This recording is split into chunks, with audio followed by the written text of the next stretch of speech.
జగన్మోహన్ రెడ్డికి కానివ్వండి, వైసీపీ పార్టీకి కానివ్వండి, మొదటి నుంచి నమ్ముకుని వస్తున్న అండగా నిలబడిన వాళ్ళందరూ ఈ రోజు నెల్లూరు జిల్లాలో చూసుకుంటే వాళ్ళు దూరం అయినారు. దీనివల్ల అసలు నేను అంత దూరం మాట్లాడలేను కానివ్వండి. కాకపోతే ఏంటంటే ఈ సర్వేలు అన్న పేరు పెట్టుకుని ఈ విధంగా ముఖ్యంగా దళితులకు అన్యాయం జరిగిందని చెప్పి నా భావన.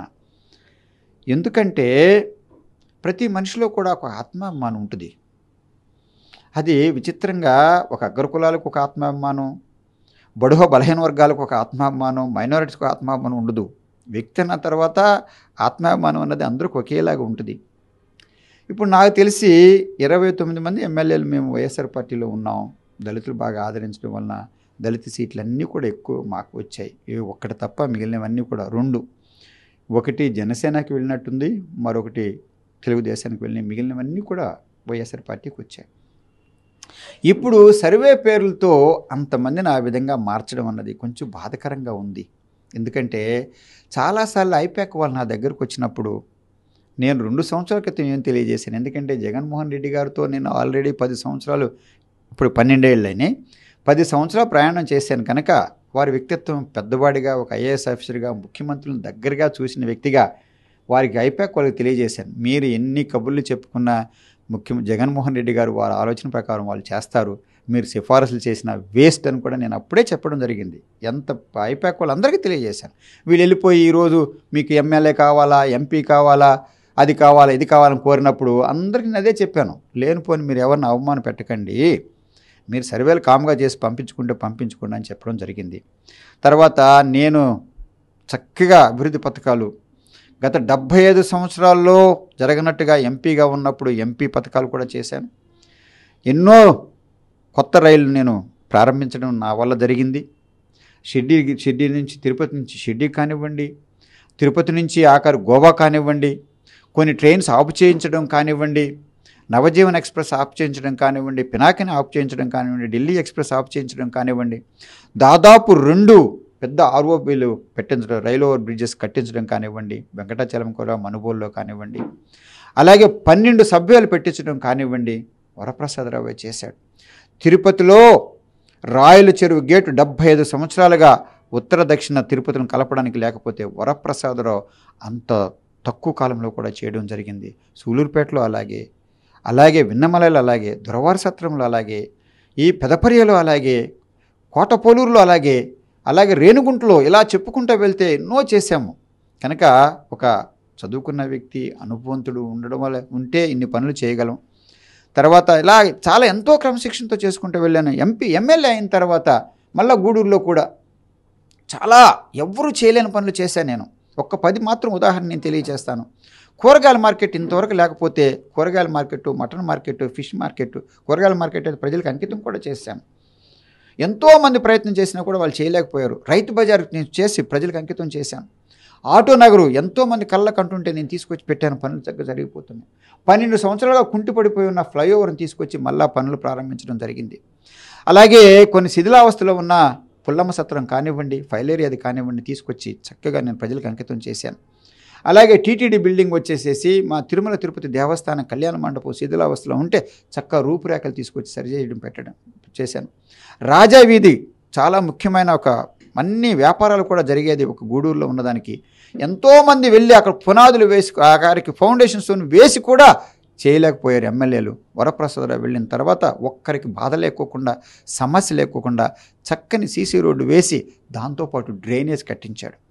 ఆ తర్వాత క్లాక్ టవర్ వచ్చేసి చక్కటి కీలకమైన ప్రాంతంలో ఉంటే, అది శిథిలావస్థలో ఉంటే ఆ రోజు మీరారెడ్డి గారు నా దృష్టికి తీసుకొస్తే ఇది ఏ రోజైనా పడిపోవచ్చు, ప్రాణహాని జరుగుద్దంటే నేను బాధ్యత తీసుకుని నా కుటుంబ సభ్యులు, నా కుమారుడు నవీన్ గుప్తా, నా కుమార్తె స్ఫూర్తితో, వారి నిధులతో, నా గూడూరు ప్రజలకు కృతజ్ఞతతో నేను అది కట్టించి అందమైన తీసుకొచ్చి వారికి ఇచ్చాను.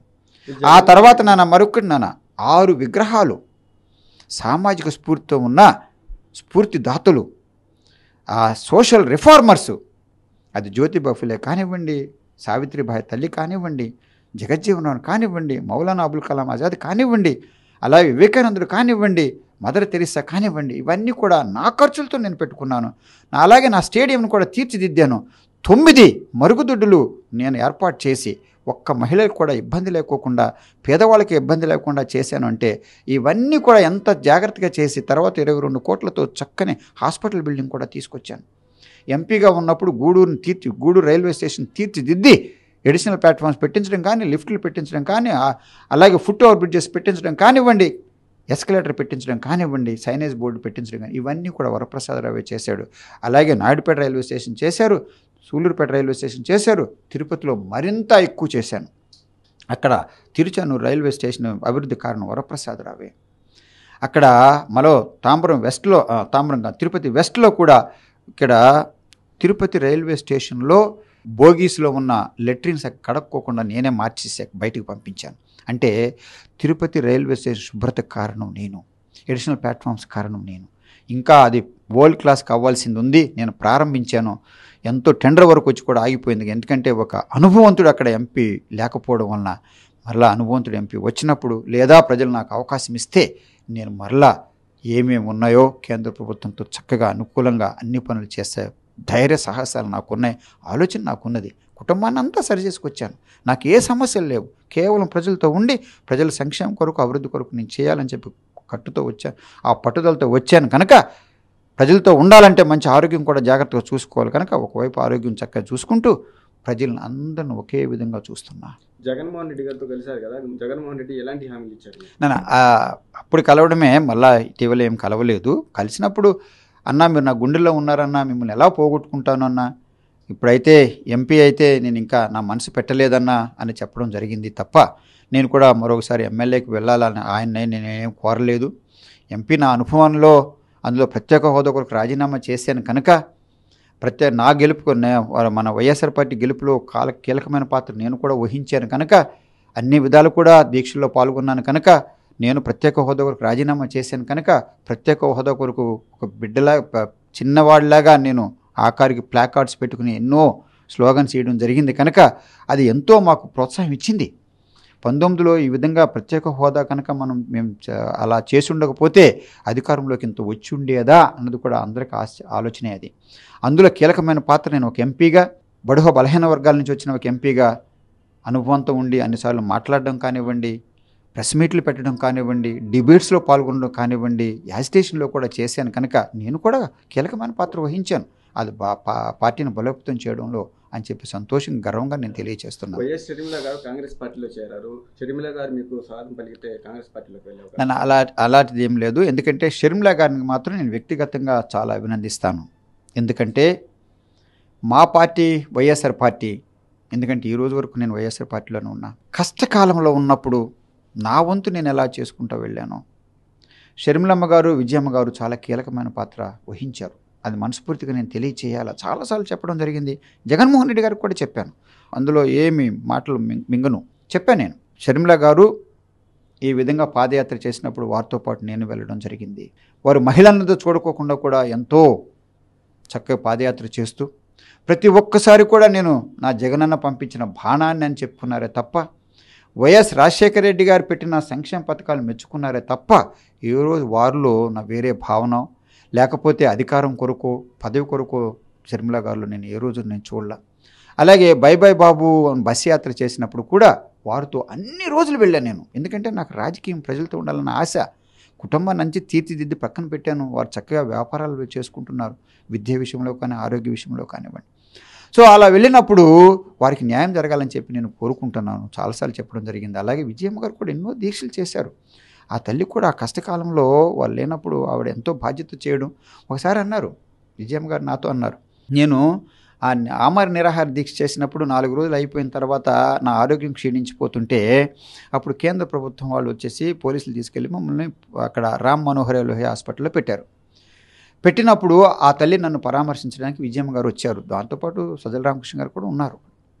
అప్పుడు అమ్మ, మా కుటుంబం తరపున మీకు ధన్యవాదాలు అమ్మ విజయమ్మ తల్లి, మీరు అంత దూరం వచ్చి నన్ను పరామర్శించారంటే ఆ తల్లి ఏముందో తెలుసా విజయమ్మ గారు, మీరు మా కృతజ్ఞత తెలియచేయకూడదు, మా కుటుంబం మీకు కృతజ్ఞత తెలియచేయాలా.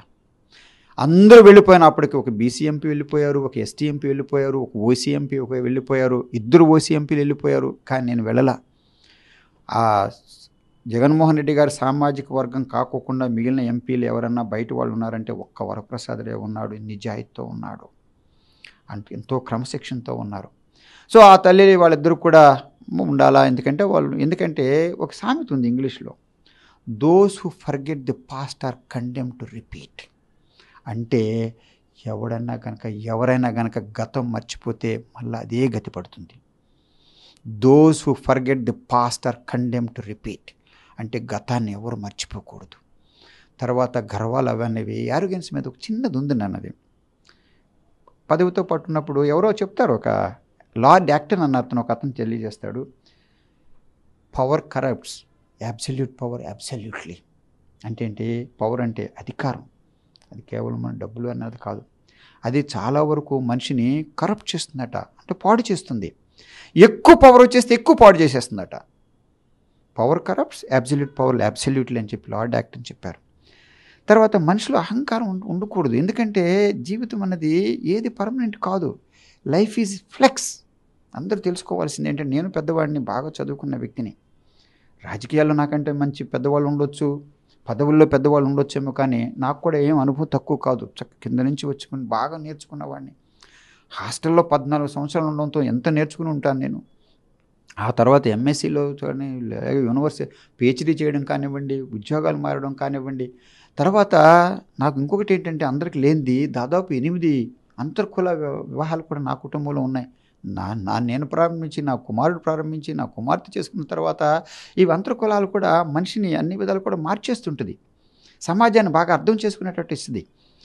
ఎందుకంటే దళితులకు ఒకసారి అగ్రకులాల సమస్యలు తెలియకపోవచ్చు, నా భార్య అగ్రకులాలు చెందింది కనుక అగ్రకులాల సమస్యలు కూడా నాకు తెలుసు. అలాగే నా కుమార్తె మరో అగ్రకులాలను చేసుకుంది, ఆ సమస్యలు కూడా నాకు తెలియడం వల్ల అందరిని ఒకేలాగా చూడడం మొదలుపెట్టాను. నా కుమారుడు కూడా మరొక అగ్రకులాలు, నెల్లూరులోనే రెడ్డి సామాజిక వర్గం వాళ్ళని, ఒక రెడ్డి సామాజిక వర్గం చెందిన నా కోడలు వచ్చి ఆ రెడ్డి సామాజిక చెందిన వ్యక్తి,